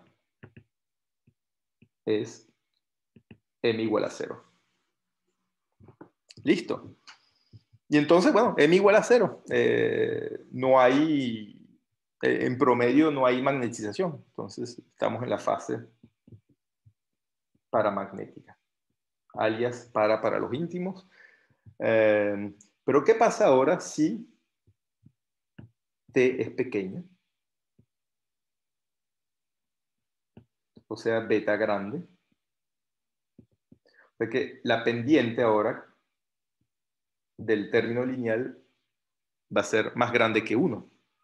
Va a ser muy grande y eventualmente más grande que 1. Así que déjenme volver a dibujar acá qué es lo que va a ocurrir en este caso. Tenemos siempre nuestra recta f de m igual m, de pendiente 1, tac. Tenemos nuestras asíntotas de la tangente hiperbólica en 1 y menos 1, así, tac, tac, tac, tac, tac, tac, tac, tac, tac, tac, tac. Lo único que ahora nuestra tangente hiperbólica va a tener en el régimen lineal una pendiente muy fuerte acá, tac, y luego hace algo así, tac. Bueno, está mal dibujado, pero se entiende. Y fíjense que ahora hay 3 soluciones. Vamos a poner esto un M0 acá.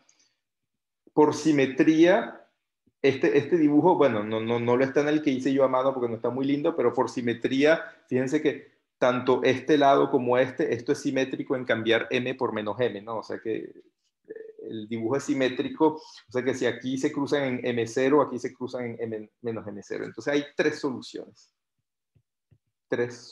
posibles.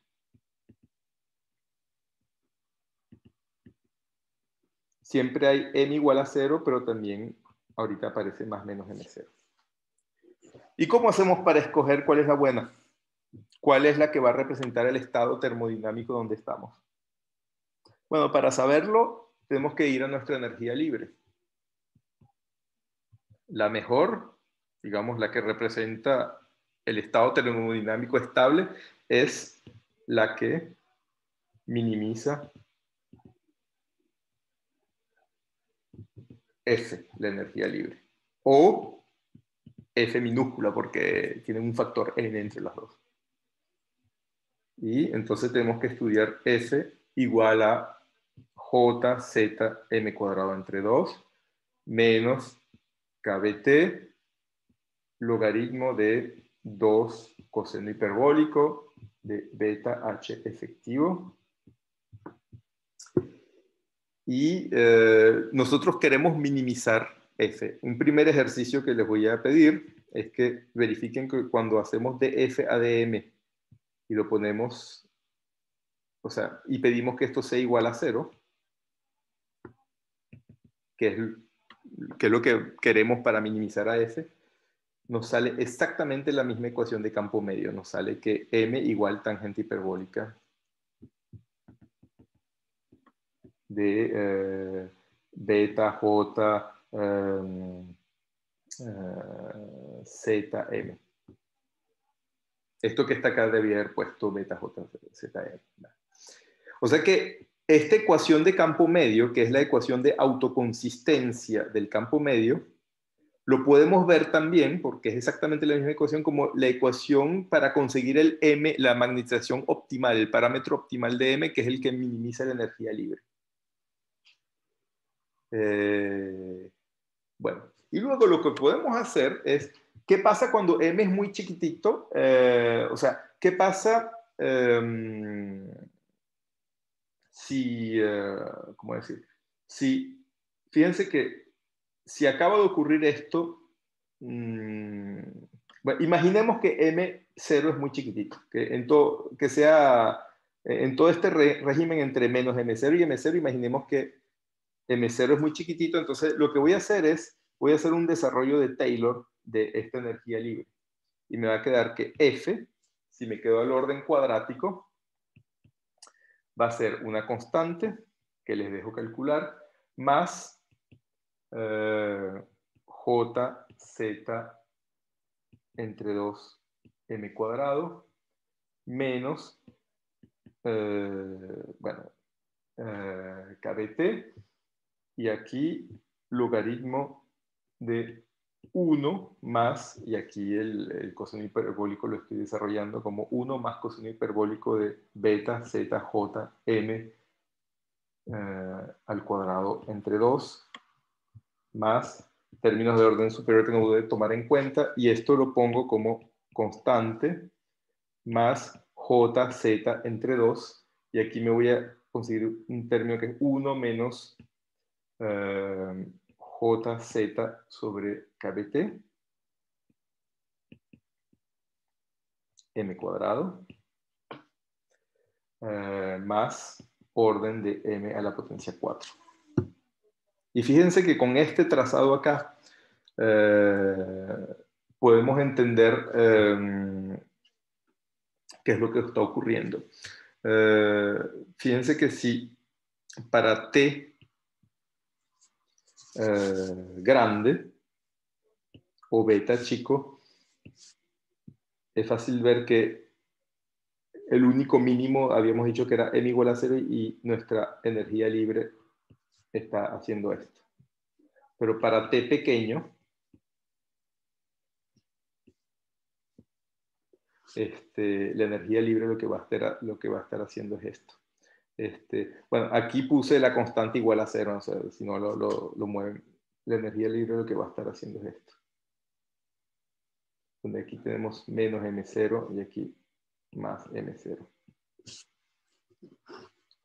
O sea que cuando tengo 3 soluciones en vez de una, resulta que los valores de la magnetización que me minimizan a la energía libre no es más m igual a 0. Fíjense que m igual a 0 ahorita se convierte en un máximo local. Y los valores que me minimizan la energía libre son más menos m0. O sea que la solución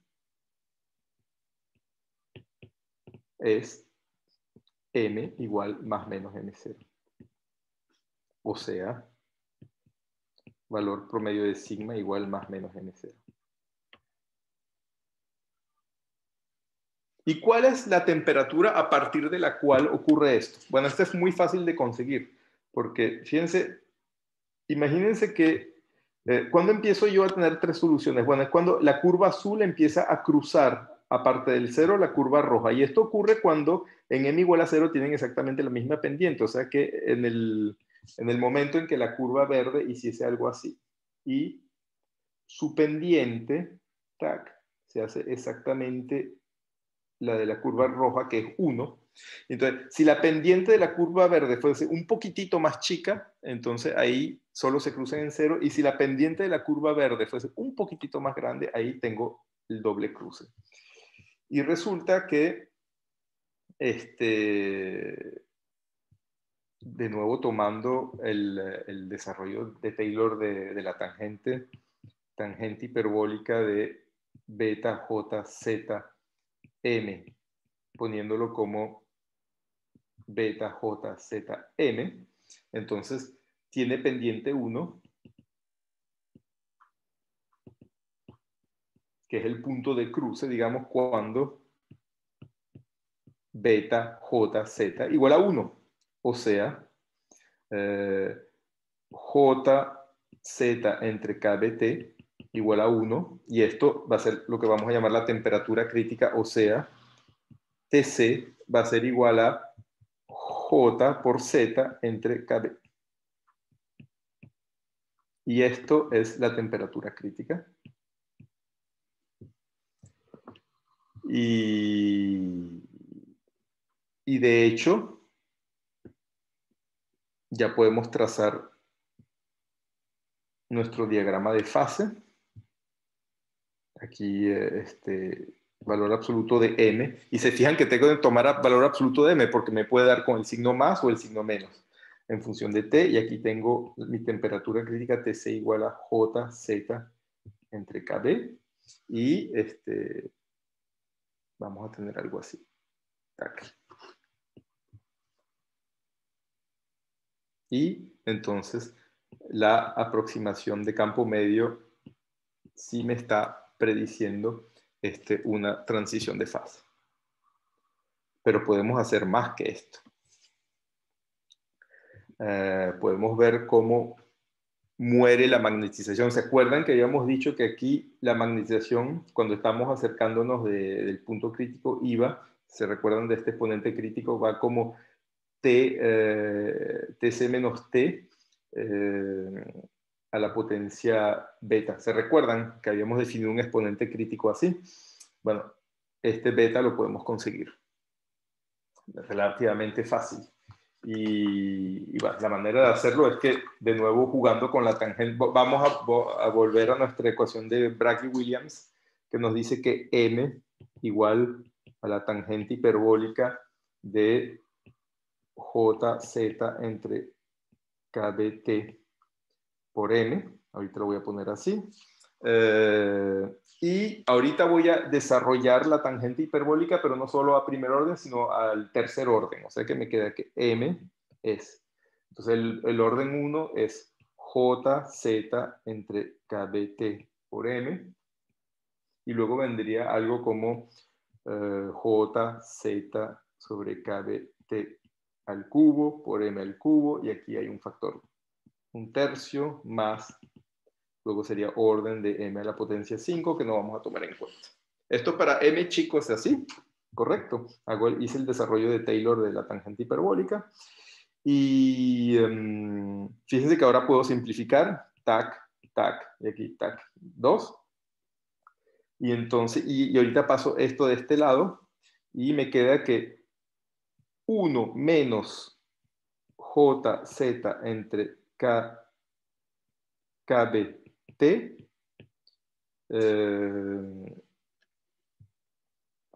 Y aquí, bueno, igual menos JZ entre KBT por M cuadrado entre 3.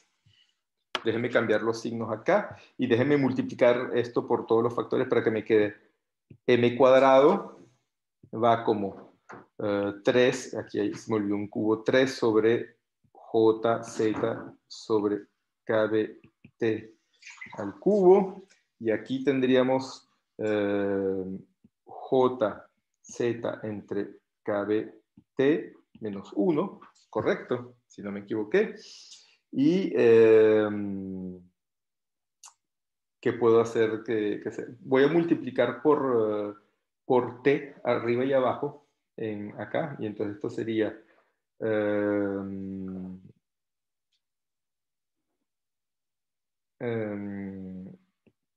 3 entre T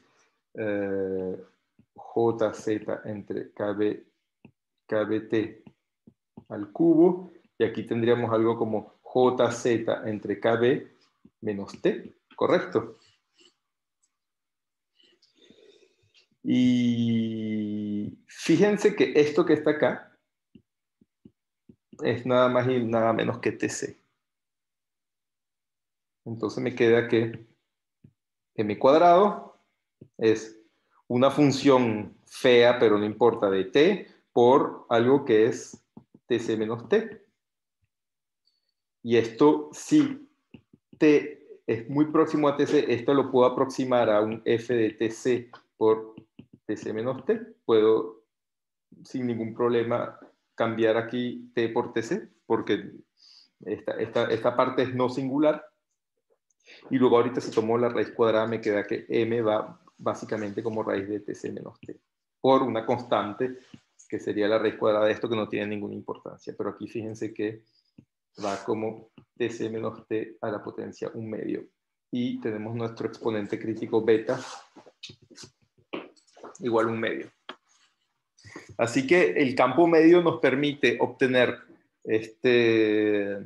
una transición de fase, predecir una transición de fase, obtener el valor de la temperatura crítica, pero más que eso, nos permite obtener ya uno de los exponentes críticos, que es el exponente beta. Y bueno, este es el resultado famoso de Bragg y Williams de los años 30, a partir del cual se comenzó a creer que había una transición de fase. Y ya terminé con los cálculos, digamos. Espero que esté claro, si no, no duden en preguntarme. Y bueno, lo que uno se puede preguntar es, ¿qué tan fiable es esta aproximación de campo medio? Bueno, para empezar, primero, fíjense que acá no aparece ninguna información directa sobre la dimensionalidad del sistema. Por ejemplo, el látiz triangular tiene z igual a 6 y el látiz cúbico, que es el látiz triangular que es bidimensional, tiene z igual a 6, y el látiz cúbico, que es tridimensional, también tiene z igual a 6. Así que según esta aproximación, los dos, el modelo de Ising definido en uno o en el otro, deberían tener la misma temperatura crítica. Y esto no es cierto. no es cierto. Se conoce la temperatura crítica del modelo de Ising en el látiz triangular, se puede obtener de manera exacta. En 3D nadie conoce el valor exacto de la temperatura crítica. Se conoce con mucha precisión haciendo muy buenas simulaciones numéricas, pero no hay solución exacta de la temperatura crítica en el látiz cúbico. Así que esta estimación de la temperatura crítica es solo una estimación y no es nada muy fiable. Pero peor aún es que la próxima vez, que es mañana, mañana vamos a estudiar el modelo Ising en una cadenita así. Y fíjense que aquí, bueno, cada sitio tiene dos vecinos, el de la izquierda y el de la derecha, se tendría z igual a 2. O sea que yo en principio, si yo pongo z igual a 2 en toda esta historia, esa aproximación me predice una transición de fase, inclusive para el modelo de Ising en una dimensión. Pero resulta que el modelo de Ising en una dimensión se puede resolver de manera exacta y lo vamos a hacer mañana. Y vamos a ver de que no hay transición de fase. No hay transición de fase. TF puede ser transformada de Fourier o transición de fase. Vamos a decir acá que es transición de fase. El modelo de Ising en una dimensión, como lo vamos a ver mañana de manera exacta, no tiene transición de fase. O sea que peor aún es que no es que la aproximación de campo medio nos está dando una estimación un poco burda de la temperatura crítica, sino que aquí es peor, sino que la aproximación de campo medio nos está prediciendo una fase ordenada donde no la hay, que es el modelo unidimensional. Bueno, entonces hay que tener mucho cuidado con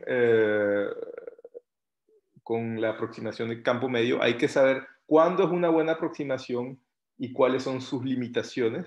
Y bueno, y la idea de este curso también es que vamos a aprender un poco de eso. Otra cosa son los exponentes críticos. Aquí les estoy diciendo que beta es igual a un medio.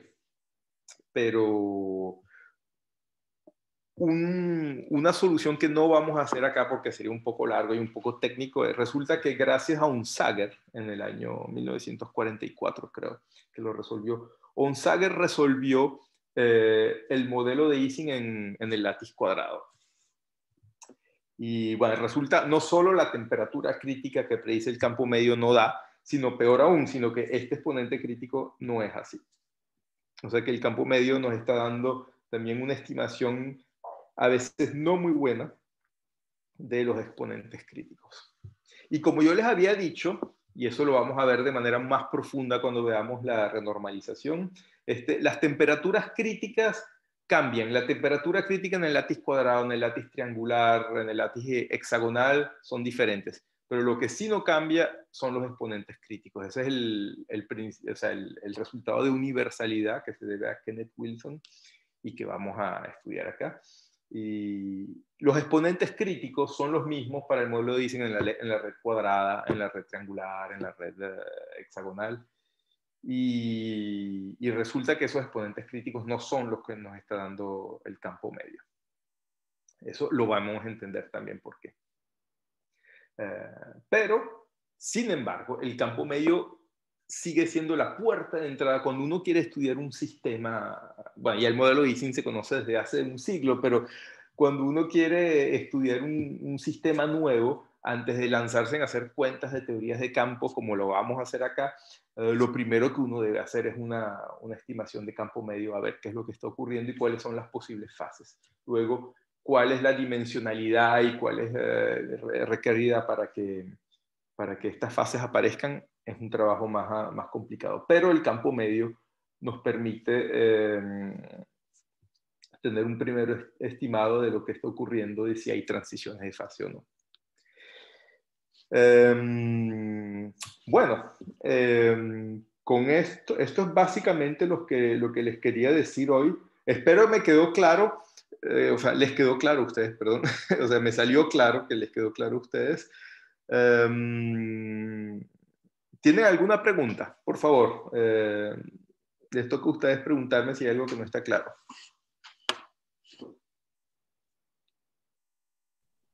En el hamiltoniano, cuando se ignoran las correlaciones, ¿se puede ignorar ese término constante? Disculpa que no te escuché. ¿Puedes volverme a hacer la pregunta, por favor? Sí. En el hamiltoniano, cuando se Sí. ignoran las correlaciones, se Sí. usa un término constante. Sí. ¿Eso se puede ignorar? Ok.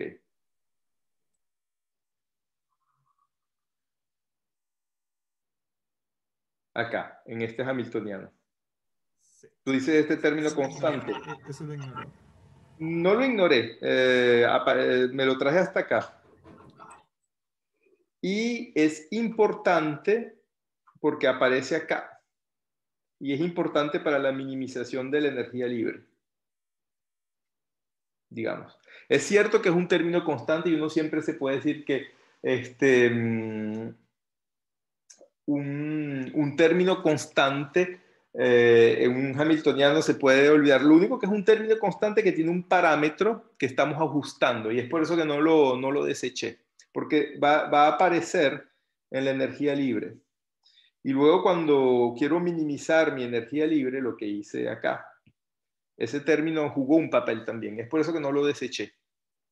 Pero es cierto que para el cálculo, por ejemplo, si hago el cálculo del valor promedio de m así, aquí ese término constante no jugó ningún papel. Pero sin embargo, para escoger cuando tengo tres soluciones, esta y esta, para saber cuál de las tres voy a seleccionar, haciendo el trazado de la energía libre, ahí ese término que va como m cuadrado que está acá, sí jugó un papel, digamos. Ok, gracias. Ok, puede sonar un poco raro porque a uno le dicen, no, pero una energía siempre está definida una constante, una la puede desechar. Sí, pero aquí es una constante que depende de mi parámetro que estoy optimizando de alguna manera. Esto lo puedo ver, la aproximación de campo medio, la puedo ver como un problema de optimización también, una aproximación y una optimización que estoy haciendo. Y es por eso que no deseché esa constante. Pero estoy de acuerdo, y es más, les voy a confesar que yo la primera vez, cuando era estudiante, la primera vez que hice la aproximación de campo medio, esta constante la boté. La boté, porque me dije, no, una constante, la boto, y llegué a esta ecuación. Uno llega a esta misma ecuación. La ecuación de Bragg y Williams. Uno llega exactamente a esta misma ecuación.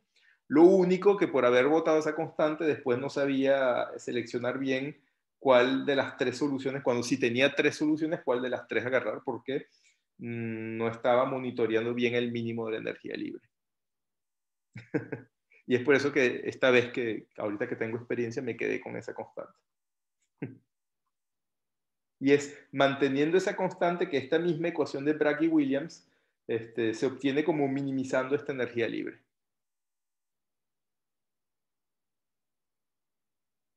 Entiendo, profe, gracias. ¿Alguna otra pregunta?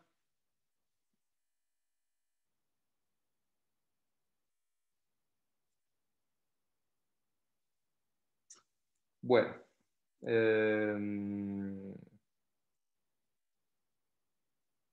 Yo creo que por hoy está bien. Lo que vamos a hacer mañana es resolver el modelo de Ising en una dimensión con una técnica que inventó el mismo Ising, de hecho, que se llama la técnica de matriz de transferencia. Y vamos a obtener la función de partición, la energía libre, y luego hasta vamos a calcular unas funciones de correlación. Y vamos a ver explícitamente que ahí no hay transición de fase, que el modelo está en una fase paramagnética todo el tiempo. Y vamos a monitorear la función de correlación para temperaturas altas y temperaturas bajas, y vamos a tratar de interpretar eso. Y cuando hayamos terminado eso, ya pasaremos a algo un poquito más calculatorio, que es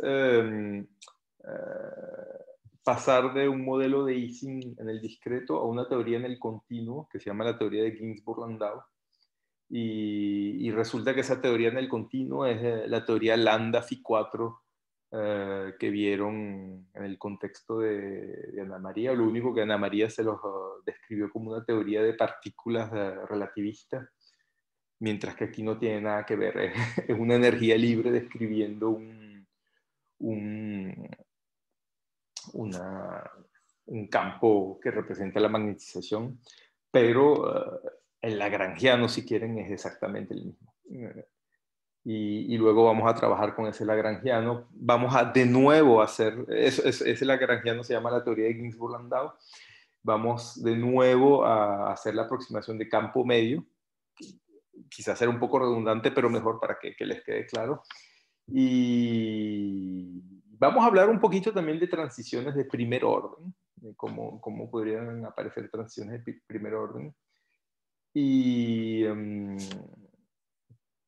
y luego vamos a estudiar más en detalle estas teorías de campo. Y bueno, esto nos va a tomar bastante tiempo. Bueno, ese es el programa. Entonces, estoy muy contento de que convergimos a un, ¿cómo se dice? Un schedule, o sea, una agenda estable y no perturbada. Entonces, nos vemos mañana, más temprano. Y bueno, les digo hasta mañana entonces. A menos que tengan otra pregunta. Si tienen otra pregunta. No, profe, yo solo quería hacer una consulta a los compañeros en general, Sí. porque en el módulo de instrumentación tenemos que hacer un trabajo y está separado por sistemas complejos y altas energías, y no tengo claro quiénes son los que están haciendo instrumentación a su vez de teoría, digamos. Perdón, el sistema complejo y instrumentación. Hola, yo le escribí hace poquitico, creo que somos nosotros dos, creo que no hay nadie más que esté viendo el curso de instrumentación, pero sería bueno escuchar. Ah, está bien. Bueno, entonces, eso nomás. Entonces no tenemos muchas opciones, digamos. Bueno, listo. Entonces les digo hasta mañana, que la pasen bien. Igual, profe, muchas gracias por la clase. Gracias, profe. Chao. Y ya pronto vienen las tareas. Ya pronto, ya pronto. Y los slots para poder poner el material del curso. Está Chao. bien. Por ahora se los voy a mandar por el Mattermost. Gracias. Chao, chao. Vale, gracias. Buen día.